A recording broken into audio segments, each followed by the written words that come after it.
Okay, I'm having some fun with leftover scraps. I have this cute paper, quite a bit of it, and I want to make a little mini calendar that has a gift card element on the back of it. And I want it to have like a little easel so that it will stand up if it needs to, but also fold down flat for inside a card.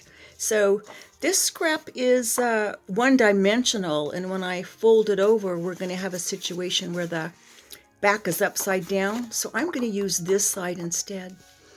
And for planning purposes, this scrap is 8 5/8 inches long, and it's 3 1/8 inches wide. And I chose this width because the particular mini calendar that I'm using for 2024 is a freebie from Shabby Art Boutique, and I only need it to be that big for it to fit. So the first thing we're going to do is score, and I'll just put this on my mini board, I think, rather than getting the big one out. And the first score is going to be 3 1/2. So let's find 3 1/2. That's right there.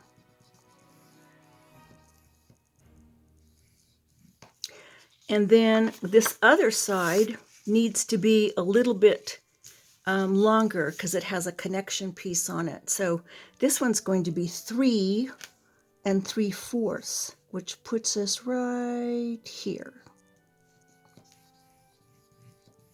So if you notice, what you end up with is a middle part that becomes the bottom of the easel. So what I do is just put it back on the board and find the center of it. So the center of this is going to be right here. Like right here, right here. I'm not even sure. Is it here? Yeah, here. This looks like a good center. Is that a center? Yeah, you need to find the center of it. What I think I will do is fold this and fold this.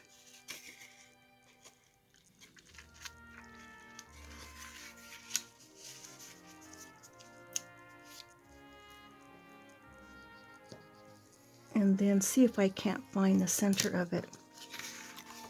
So it's going to look like this. See that? And we're going to have a small part on the top that folds over and connects.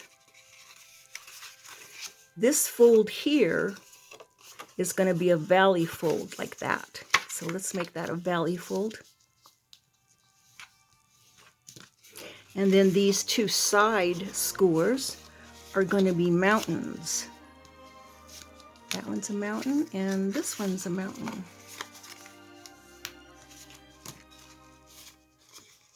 Right like that.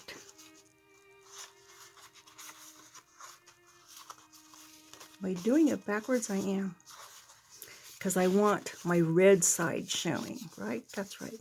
So you see how that's forming your little easel part that will help it stand? So now that we've done that, we know approximately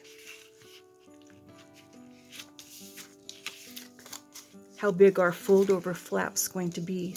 So let's just make a little score to make that easier to fold over. And we can either glue it down on this side and have the connection part show, or you can just put it on the inside and glue it together like that. See that?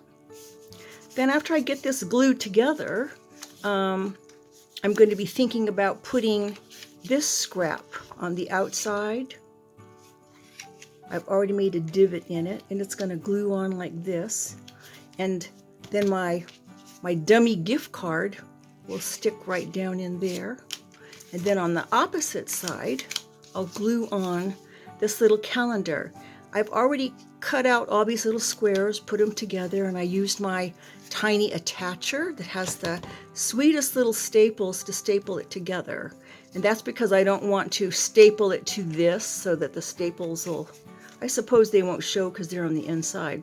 But what I plan to do is just put glue on the back and kind of center that and glue it here like that so that the back page will be glued on. So let me do a little gluing. Okay, so I glued the tops together and I decided to put my little seam piece on the inside. And when you're done, if it stands up, you got lucky, because it doesn't always work out, trust me. So I'm going to speed up this next part when I glue this on and then glue my pocket on the other side. Is this my pocket? No, that was a test dummy pocket, this one. And I will use the Santa Claus side. Maybe I will corner around or something. Watch closely, I guess.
Okay, she's all glued and she's as cute as can be. We have our little pocket adorned with a couple of little stars.